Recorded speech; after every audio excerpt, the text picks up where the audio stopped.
성경 말씀 보겠습니다. 사도행전 10장 24절부터 33절입니다. 다 같이 있습니다. 이튿날 일어나 그들과 함께 갈새 요빠에서 온 어떤 형제들도 함께 가니라.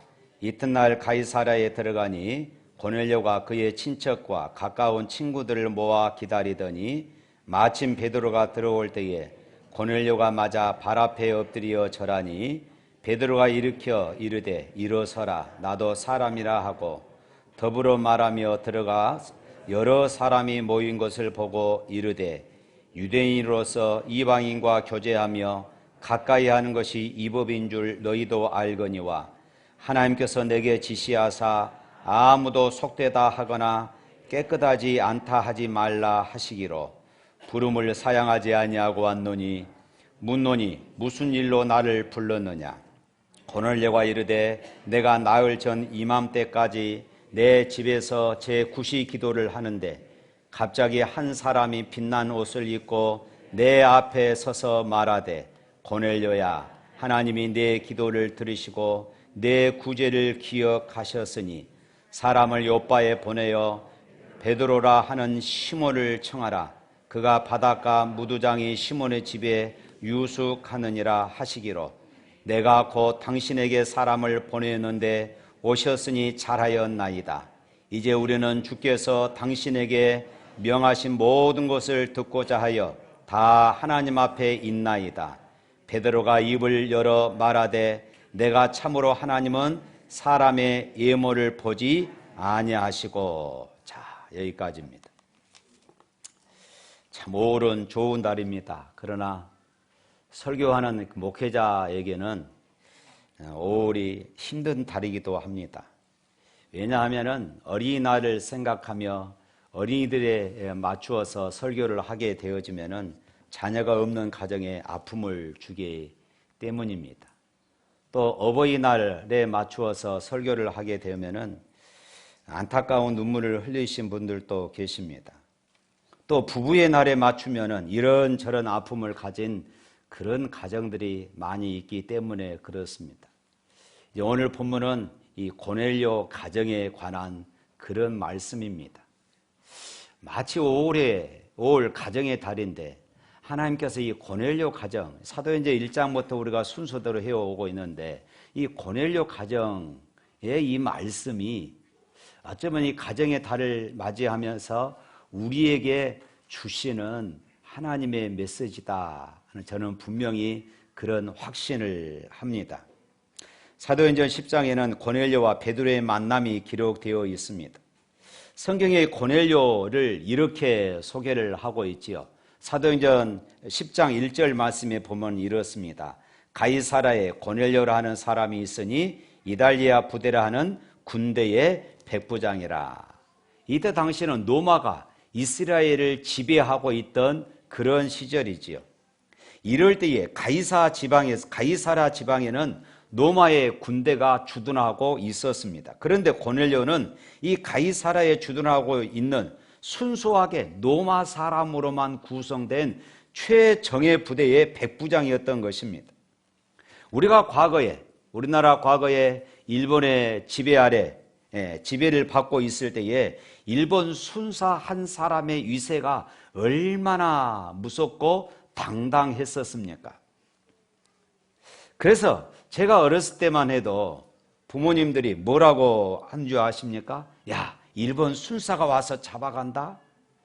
이런 소리를 가끔 하셨습니다. 일본 순사가 잡아간다. 그런데 이 고넬료는 바로 그런 로마 군대의 백부장이었던 것입니다. 백부장이다 이 말은 100명의 군사를 거느리고 있는 군대의 지휘관이다 하는 이런 의미입니다. 그리고 이 고넬료는 또 10장 2절 말씀에 보면은 또 이렇습니다. 그가 경건하여 온 집과 더불어 하나님을 경외하며 백성을 많이 구제하고 하나님께 항상 기도하더니 이렇게 또 말씀하고 있어요. 그러니까 고넬료는 경건한 사람이었습니다.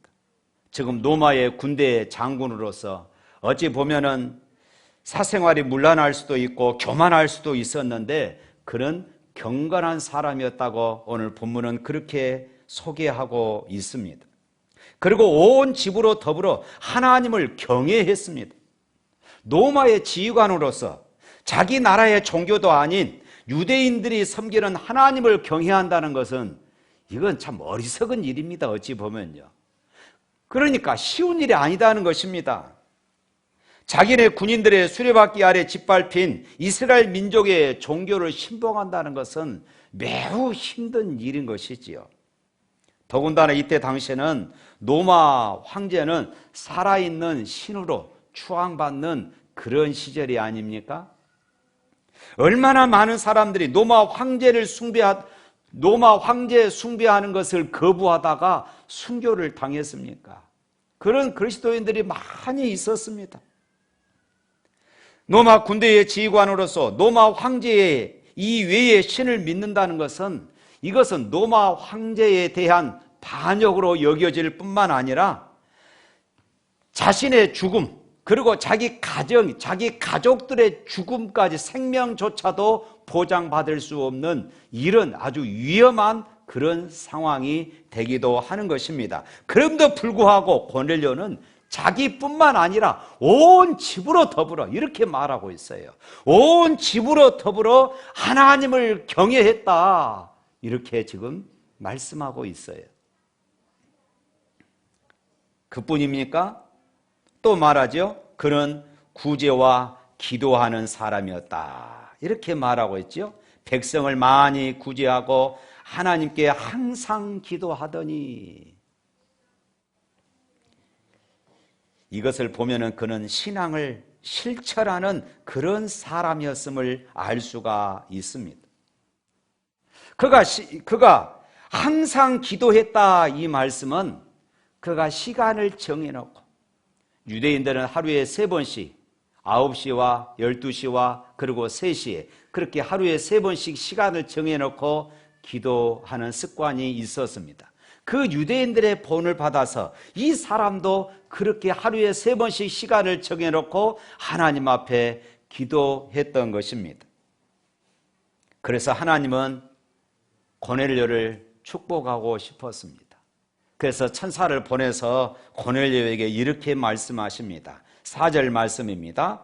고넬료가 주목하여 보고 3절에 보면은 하루는 제9시쯤 되어 환상 중에 밝히 보매 하나님의 사자가 들어와 이르되 고넬료야 하니 고넬료가 주목하여 보고 두려워 이르되 주여 무슨 일이니까? 천사가 이르되 내 기도와 구제가 하나님 앞에 상달되어 기억하신 바가 되었으니 하나님은 천사를 통하여서 하나님의 뜻을 고넬료에게 말씀하십니다. 그러면서 고넬료의 기도와 고넬료의 그 구제 생활이 하나님 앞에 기억되었다. 또 하나님 앞에 상달되었다. 이렇게 말하고 있습니다. 다시 말해서 고넬료의 이 구제 생활과 고넬료의 이 기도 생활이 하나님 앞에 상달되어졌다. 하나님 앞에 드려졌다. 하나님 앞에 올려졌다. 그리고 하나님이 기억하고 계신다. 지금 이 말씀입니다. 사랑하는 성도 여러분, 우리는 하나님 앞에 무엇을 내놓을 수 있을까요? 우리의 무엇을 하나님께서 기억하실까요? 하나님, 제가 이렇게 살았습니다. 제가 이렇게 신앙생활 했습니다. 하나님, 제가 이렇게 지금 기도 생활을 하고 있습니다. 라고 여러분들이 자신 있게 하나님 앞에 내놓을 수 있는 것이 무엇입니까? 하나님을 향한 믿음과 이웃을 향한 사랑, 그것이 하나님께 상달되어지고 하나님이 기억하시는 고넬료와 같은 삶이 되시기를 주님의 이름으로 축복합니다. 하나님은 베드로를 통해서 고넬료를 축복하기를 원하셨습니다. 그래서 고넬료에게 베드로를 초청하라고 말씀하시죠. 베드로가 고넬료의 가정에 도착해 보니까 거기에는 많은 사람들이 베드로를 기다리고 있었습니다. 24절 말씀 한번 읽어볼까요? 24절에 있는 말씀, 이튿날 가이사라에 들어가니 고넬료와 그의 친척과 가까운 친구들을 모아 기다리더니 고넬료는 예수님의 제자인 베드로가 올 것을 기대하고 일가와 친구들을 자기 집으로 초청했습니다. 자기 집으로 초청해서 다 불러 모은 것입니다. 그는 자기 자신만이 아니라 자기 가족과 친구들까지 이 하나님의 말씀, 자기가 믿는 이 신앙, 이 하늘의 은혜를 사모하기를 원했던 것입니다. 함께 구원받기를 원하는 마음이 있었고 함께 은혜 받기를 원하는 마음이 있었기에 그들을 자기 집으로 다 초청을 한 것입니다. 사랑하는 성도 여러분, 하나님은 저와 여러분, 우리 개개인을 사랑하십니다. 그래서 하나님은 우리의 구원이 1대1로 예수 그리스도를 구주로 고백하게 함으로 우리에게 구원을 주신 줄로 믿습니다. 여러분 기억하십시오. 아내가 잘 믿으면은 그 덕분에 남편이 천국 가는 것이 아닙니다. 오늘 유아 세례를 베풀었습니다마는 부모가 잘 믿기 때문에 그 자녀가 천국에 가는 것은 아닙니다. 그 스스로가 예수를 구주로 고백하는 그 신앙이 있어야만이 그가 구원받는 줄로 믿습니다. 하나님은 우리 나뿐만이 아니라 우리 가정, 내가 속해 있는 우리 가족들 모두가 구원받기를 원하심을 믿으시기를 바랍니다. 그래서 주님은 우리에게 이렇게 말씀하십니다. 주 예수를 믿으라. 그리하면 너와 내 집이 구원을 얻으리라. 할렐루야. 너만의 구원으로 끝나기를 원치 않으신다는 말씀입니다. 너만이 아니라 내 집이 구원을 얻으라고 이렇게 말씀하고 있어요. 노아 시대에 하나님께서 홍수로 이 세상을 심판하실 때도 하나님께서는 노아에게 그렇게 말씀을 하셨습니다. 노아야, 내 온 집이 방주로 들어가라. 하나님은 노아만이 아니라 노아의 온 가족이 구원받기를 원하셨습니다. 그래서 그 노아의 온 가족이 방주 속으로 들어가 구원을 받았습니다. 할렐루야. 사랑하는 성도 여러분, 하나님은 여러분만이 아니라 여러분 가족이 다 예수 믿고 구원받기를 원하십니다. 그래서 예수를 모르는 사람이 예수를 믿고 거듭나고 제일 먼저 가족의 구원을 생각하고 가족의 구원을 위해서 기도하게 되는 것입니다. 예수 믿고 난 다음에 가장 먼저 주어지는 삶의 변화는 우리 가정의 구원, 우리 가족들의 구원을 놓고 기도하더라는 것입니다. 그래서 가정의 구원을 위해서 기도합니다. 생각해 보세요. 사랑하는 남편이 없는 천국을 생각해 보십시오. 사랑하는 부모가 없는 천국을 생각해 보십시오. 사랑하는 아들, 딸들이 없는 천국을 생각해 보십시오. 혼자만 천국 가시렵니까? 고넬료는 베드로가 자기 집으로 올 것을 확신하고 일가와 친척들을 다 초청해서 불러 모았습니다. 다른 사람들을 자기 집으로 초청한다는 것은 그렇게 쉬운 일이 아니죠. 왜냐하면 이때 당시에는 아까 말씀드렸던 것처럼 지금 로마의 군대 장관이 예수를 믿는다는 것, 자기가 자기 나라의 황제, 로마의 황제를 신으로 추앙하지 아니하고 자기가 지배하고 있는, 로마가 지배하고 있는 이스라엘의 그 신을 섬긴다는 것은, 그리고 친구들, 주변 사람들을 초청한다는 것은 지금 소문나는 일입니다. 소문이 나면 자기 생명이 이태로울 뿐만 아니라 자기 가족들의 생명조차도 이태로운 이런 상황이 아닙니까? 그럼에도 불구하고 고넬료는 그렇게 했던 것이에요. 자신의 생명을 내놓은 것입니다. 자신의 가족들의 생명을 하나님 앞에 지금 맡긴 것이에요. 왜냐하면 예수 믿는 것이 너무나도 좋은 일이기 때문입니다. 하나님의 말씀을 듣고 하나님의 은혜를 받으며 하나님의 축복을 누리는 것이 너무나도 좋은 일이기 때문에 고넬료는 자신의 생명을 걸고 가족들의 생명을 걸고 그렇게 주변 사람들을 자기 집에 초청했던 것입니다. 사랑하는 성도 여러분, 금년 우리 교회의 표어는 한 영혼입니다. 그것은 한 영혼을 가슴에 품고 기도하고 그분을 예수님께로 인도하자 하는 이런 결단이죠. 코로나19 시절에 전도가 어렵다고 말합니다. 전도해도 초청하기가 어렵다고 그렇게 말합니다. 전도할 수 없다고 그렇게 말합니다. 아예 전도를 하지 말자고 이렇게 말하기도 합니다. 또한 전도해야 한다고 설교를 하려 하거나 우리가 전도하려고 하면은 또 TV나 또 뉴스 또 신문에 교회의 부끄러운 모습들이 나옵니다. 어느 교회 목사가, 어느 교회 장로가 이렇다더라 저렇다더라 이런 것들이 보도가 됩니다. 그러면 우리 예수 믿는 사람들은 어떻습니까? 또 낙심합니다. 어떻게 이래서 우리가 전도할 수 있을까? 여러분, 그럼에도 불구하고 우리가 전도해야 할 줄로 믿습니다. 사랑하는 성도 여러분, 아직도 한 영혼을 품지 못하신 분 계십니까? 이제라도 여러분들의 가슴에 내가 전도할 영혼을 품으시길 바랍니다. 그리고 한 사람 한 사람의 이름을 불러가며 기도하십시오. 날마다 기도하십시오. 그리고 때가 되면 정중히 그들을 초청하십시오. 여러분이 사랑하는 사람들에게 줄 수 있는 최고의 선물은 바로 예수 그리스도를 믿게 하여 영생을 얻게 하는 줄로 믿습니다. 그러므로 전도는 최고의 사랑이에요. 할렐루야. 고넬료는 베드로를 처음 보는 순간 그 앞에 무릎을 꿇었습니다. 그리고 엎드려 절을 했다고 기록하고 있어요. 25절 말씀입니다. 마침 베드로가 들어올 때에 고넬료가 맞아 발 앞에 엎드려 절하니, 당시 문화적인 관습으로 보면은 손을 맞잡고 맞아들이거나 서로 얼싸안고 친구처럼 대할 수 있었을 것인데 이 고넬료는 그렇게 하지 않았습니다. 그는 베드로의 발 앞에 엎드렸습니다. 이것은 로마의 황제 앞에서나 할 법한 그런 예의였습니다. 그런데 로마 군대의 백부장인 그가 자기의 상관도 아니고 단지 갈릴리의 어부이며 피식민지 백성의 한 사람인 베드로에게 어떻게 무릎을 꿇고 엎드려 절을 할 수 있겠습니까? 상식적으로나 인간적으로 교육의 수준으로 볼 때에 지금 누가 엎드려 절을 해야 합니까? 베드로가 엎드려 절을 해야 합니다.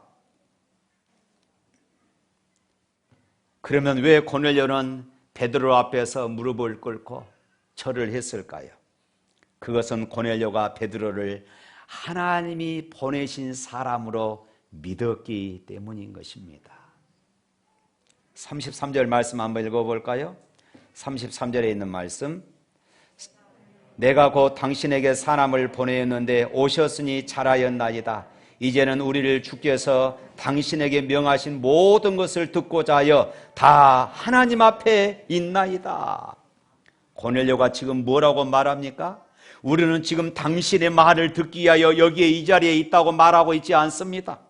우리는 주께서 당신에게 명하신 것을 듣고자 하여 이 자리에 지금 모여 있습니다. 이렇게 말합니다. 자기가 듣고 싶고 자기가 원하는 말을 듣기 위해서가 아니라 지금 하나님이 보내신 사자의 입을 통하여 말씀하시는 하나님의 말씀을 듣기 위하여 이 자리에 모였습니다. 이렇게 고백하고 있는 것이에요. 그렇습니다. 여러분은 지금 목사의 말을 듣기 위해서 이 자리에 앉아 계신 것이 아닙니다. 하나님의 말씀을 듣기 위해서 앉아 있음을 믿습니다. 그러므로 여러분 집중하시기를 바랍니다. 목사에게 예의를 차리는 것이 아니라 하나님의 말씀을 들으면서 하나님 앞에 우리가 예의를 차려야 하는 것입니다. 그러므로 우리는 겸손해야 합니다. 고넬료는 그래서 겸손했던 것이에요. 사랑하는 성도 여러분, 하나님은 이렇게 겸손한 사람에게 은혜를 베푸십니다. 하나님은 교만한 사람을 물리치고 겸손한 사람에게 은혜를 베푸시니라 믿으시기를 바랍니다. 26절 말씀 한번 읽어볼까요? 베드로가 일으켜 이르되 일어서라 나도 사람이라 하고. 이 말이 무슨 말입니까? 나는 허물과 약점이 있는 사람이다, 그 말입니다. 그러므로 나는 경배의 대상이 아니다. 하나님만이 경배의 대상이다. 그런 말입니다. 그렇습니다. 인간은 아무리 똑똑하고 유능해도 경배의 대상이 아닙니다. 그래서 깜짝 놀라서 일어서라. 나도 사람이다. 이렇게 지금 말했던 것입니다. 그리고 베드로가 하나님의 말씀을 전합니다. 그랬더니 어떤 현상이 일어났습니까? 44절에 있는 말씀 한번 읽어볼까요? 44절. 베드로가 이 말을 할 때에 성령의 말씀을 듣는 모든 사람에게 내려오시니, 여기에서 베드로가 이 말을 할 때에 이 말은 베드로가 전한 복음, 곧 예수 그리스도를 말합니다. 36절의 말씀 보면은 그렇게 말하죠. 만유의 주 되신 예수 그리스도로 말미암아 화평의 복음을 전하사. 베드로는 지금 화평의 복음을 전했습니다. 38절 말씀에 보면 이렇습니다. 하나님이 나사렛 예수께서 성령과 능력을 기름 붓듯 하셨음에 그가 두루 다니시며 선한 일을 행하시고 마귀에게 눌린 모든 사람을 고치셨으니 이는 하나님이 함께 하셨습니다. 눌린 자를 자유케 하시는 자유의 복음을 전했습니다. 또 39절 말씀입니다. 우리는 유대인의 땅과 예루살렘에서 그가 행하신 모든 일의 증인이라. 그는 그들이 나무에 달아 죽였으나 예수님이 십자가에 달려 죽으시고 부활하셨다는 이 대속의 복음을 전했던 것입니다. 그러니까 이 예수 그리스도의 복음을 전할 때에 성령이 그곳에 강력하게 임하셨습니다. 또 43절 말씀에 보면 이렇습니다. 그에 대하여 모든 선지자도 증언하되 그를 믿는 사람들이 다 그의 이름을 힘입어 죄의 사함을 받는다 하였느니라. 죄의 사함의 복음을 전했습니다. 용서의 복음을 전했습니다. 그때의 성령이 고넬료의 집에 충만하게 임했던 것입니다. 성령께서 언제 임했다고요? 말씀을 전하고 그 말씀을 들을 때입니다. 그렇습니다. 성령과 말씀은 항상 동시에 역사합니다. 말씀은 늘 성령과 함께, 성령은 늘 언제나 말씀과 함께 역사합니다. 그러므로 우리가 말씀을 듣는 시간이 중요합니다. 왜냐하면 말씀을 들을 때에 그 말씀과 함께 성령께서 내 영혼을 터치하시기 때문입니다. 할렐루야! 말씀과 성령이 역사할 때에 모든 근심이 사라집니다.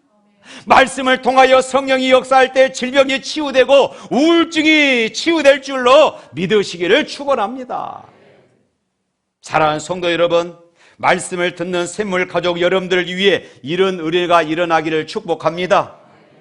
이런 은혜가 일어나기를 축복합니다. 이 시간 말씀을 듣는 여러분들의 모든 질병, 모든 근심, 모든 우울증들이 치유될 수 있기를 주님의 이름으로 축원합니다. 로마서 9장에서 바울은 자신이 큰 근심이 있다고 이렇게 고백합니다. 로마서 9장 1절부터 3절에 있는 말씀 우리 다 같이 한번 읽어보도록 하겠습니다. 내가 그리스도 안에서 참말을 하고 거짓말을 아니하노라. 나에게 큰 근심이 있는 것과 마음에 그치지 않는 고통이 있는 것을 내 양심이 성령 안에서 너와 더불어 증언하노니 나의 형제 곧 골육의 친척을 위하여 내 자신이 저주를 받아 그리스도에게서 끊어질지라도 원하는 바로라. 바울은 자기 가족과 자기 친척과 자기 민족 유대인들이 구원받기를 원했습니다. 그것이 바울의 큰 근심이었습니다. 그것이 바울의 마음의 큰 고통이었다고 말합니다. 얼마나 큰 고통이었느냐. 자신이 그리스도에게서 끊어질지라도 내가 원합니다. 이렇게 지금 고백합니다. 마치 모세가 하나님이 이스라엘 백성들을 심판하시려고 할 때에 하나님 차라리 내 생명을 데려가시고 이 백성들을 구원해 주십시오 라고 말했던 것처럼 오늘 바울이 하나님 앞에 그렇게 기도하고 있습니다. 이방인의 사도로 부름받아 바울이 복음을 전하는 곳곳마다 이방인들이 주께로 돌아오는 이런 일들이 많이 있었습니다. 그런데 정작 자기 민족 유대인들의 예수를 믿지 않는 것입니다. 바울이 복음을 전하는 곳곳마다 쫓아다니면서 바울을 죽이려고 음모를 꾸미고 모함하고 다녔습니다. 그럼도 바울은 그런 유대인들을 위하여서 기도합니다. 내가 그리스도에서 끊어질지라도 그들이 구원받기를 원합니다. 원합니다. 이 말은 바울 자신이 그리스도와의 관계를 끊겠다는 말이 아니라 그만큼 바울이 자기 민족이 예수 믿는 것을 간절히 원했다는 말이 아닙니까? 사랑하는 성도 여러분, 여러분들 가운데도 가족 구원을 위해서 아마 동일한 마음일 것입니다. 때로는 남편 때문에, 때로는 자녀들 때문에, 때로는 믿지 않는 부모들 때문에 아마 여러분들도 눈물을 흘리며 하나님, 차라리 내가 그리스도께서 끊어질지라도 우리 가족이 구원받기를 원합니다. 여러분, 고통하면서 가족들을 생각할 때마다 눈물을 흘리면서 그렇게 기도하고 계신 분들 계실 것입니다. 그러나 그럼에도 불구하고 만일 여러분 자신이 가족, 친척 중에 예수 믿지 않는 사람 때문에 마음에 근심하며 바울처럼 마음의 고통이 느껴지지 않는다면 자신의 구원을 한번 생각해 봐야 해요. 내가 구원받고 천국의 소망이 분명한데 사랑하는 가족들의 구원에 대해서 어찌 아파하지 않을 수 있겠습니까? 사랑하는 성도 여러분, 구원은 하나님의 선물입니다. 하나님의 선물을 받도록 전하는 것은 우리가 해야 할 당연한 일이고 당연한 사명입니다. 그러니 낙심하지 말고 기도하시기를 바랍니다. 여러분, 지금까지 기도해도 목사님 안 돼요, 그러지 마시고 여전히 기도하십시오. 항상 기도하고 낙심하지 말라고 주님은 말씀하십니다. 구하라 주실 것이요, 두드리라 열릴 것이요, 찾으면 찾을 것이라고 주님은 약속하셨어요.